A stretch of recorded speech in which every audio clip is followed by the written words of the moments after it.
What's happening, gang? It's your boy Retro back again with another reaction video. Yeah.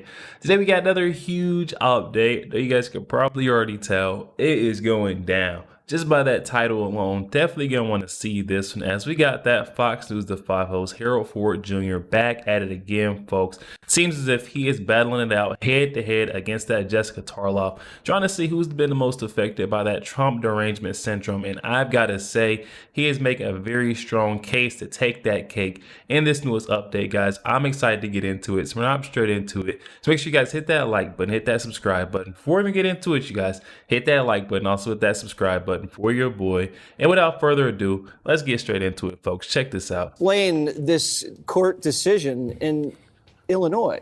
Well, the court said that they made this decision based not on the merits of the case, not on the substance of the case, but the fact that Kim Fox, there had been a grand jury indictment, and Kim Fox did what we call a null pros, which means you don't admit to doing it or, committing the crime itself. And as part of that null pros, he was going to agree to a forfeiture of the $10,000 bail that was set. That then was considered a resolution of the case, because a null pros is a plea. And so when the special prosecutor comes in and indicts, they say, no, you can't do that. You don't get two bites at the apple. It's double jeopardy. This is a situation where we're not taking a position on whether he lied and what he did and what the stress or the problems that he caused for the city and the police department. It's just a procedural mechanism that should not have occurred based upon the fact that it was null pros and there was a resolution where his bail was forfeited. And do you agree legally with that Yeah, decision? I do. Okay. I do.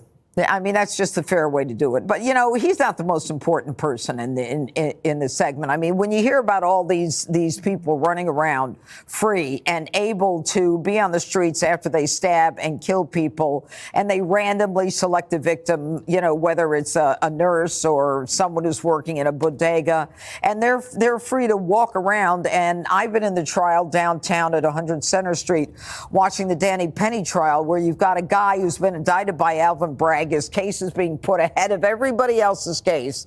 And today was an incredible day for the defense, with a medical examiner who just did circles around the prosecution medical examiner, who apparently was making up some things that this expert medical examiner had never heard of, like a jugular choke. He said there's nothing in the literature about this. He said, I've never heard of it.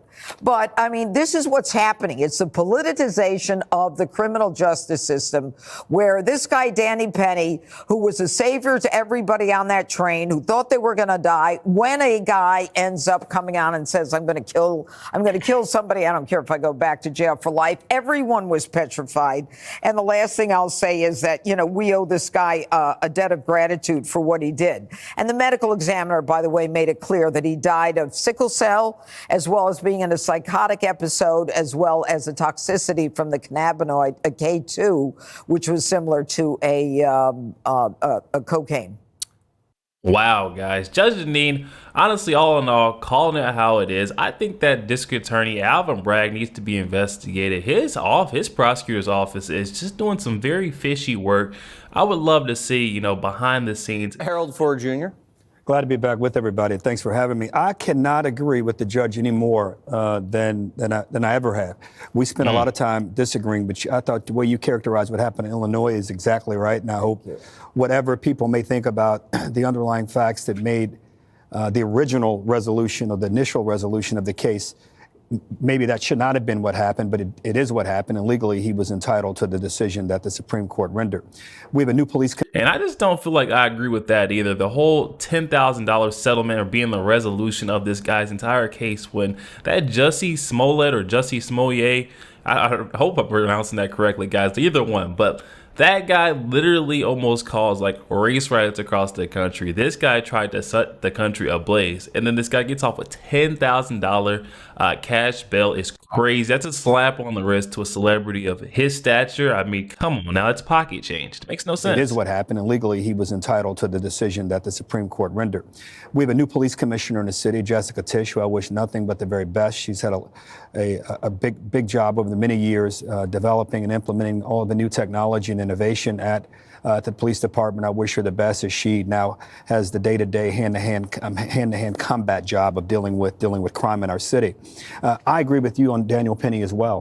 What I've seen in the trial, I'm not in the courtroom like you are, but what I've read and all the public narratives I've been able to construct and bring together, I'm not seeing anything that suggests that he didn't act within his own right. Trial's not over yet. We will see. But I think your analysis around it, I've been watching you, has been excellent. So thank you for that. Thank you, Harold. Thank you for that. Oh, wow, guys. Harold with a little come to my mind. That was definitely a patriotic act we've seen. Reported from Daniel Penny on that New York train or subway train, guys.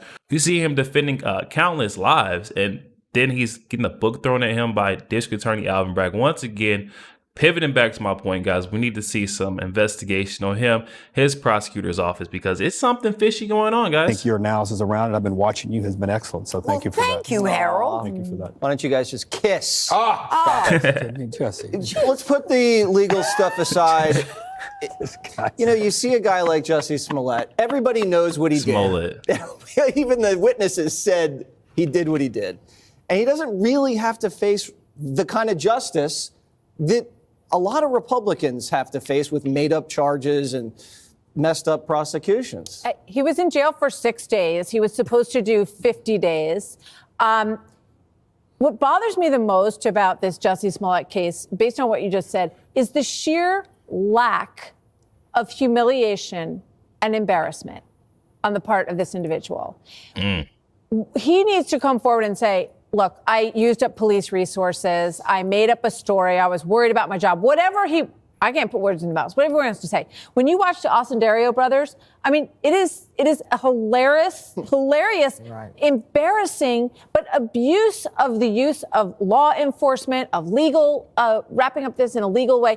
We need to have shame sometimes in our lives and in this country.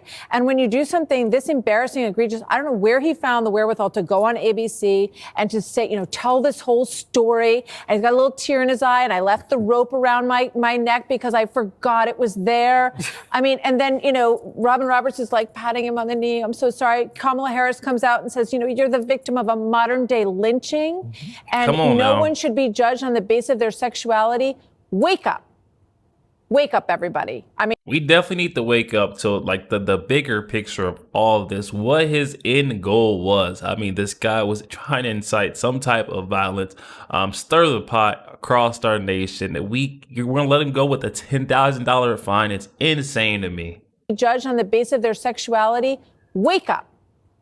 Wake up, everybody. I mean, this is a very embarrassing thing, and I would like to see a little embarrassment evident. That's not happening. Not here, anyway. You've made this point before. Remember the time period this was happening.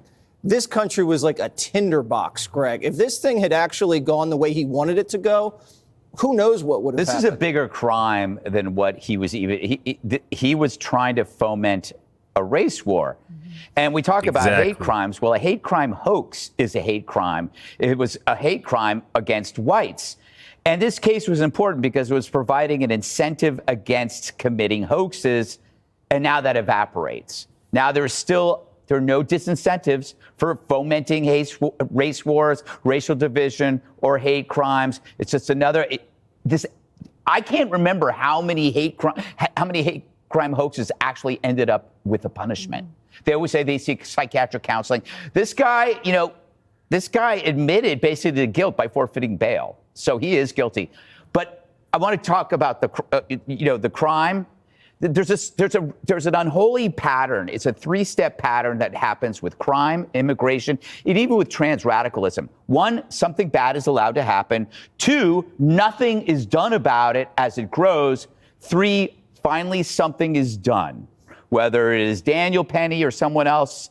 And then the media industrial complex cares. When you reach the third step, which is action, then they pay attention. Then they follow the law. Then they arrest Daniel Penny. They're fine with the first 2, but then it's a crisis when there's actually someone who steps in. Daniel Penny took the third step, which was action, a place where Alvin Bragg has never been to. He happily lives in the first 2.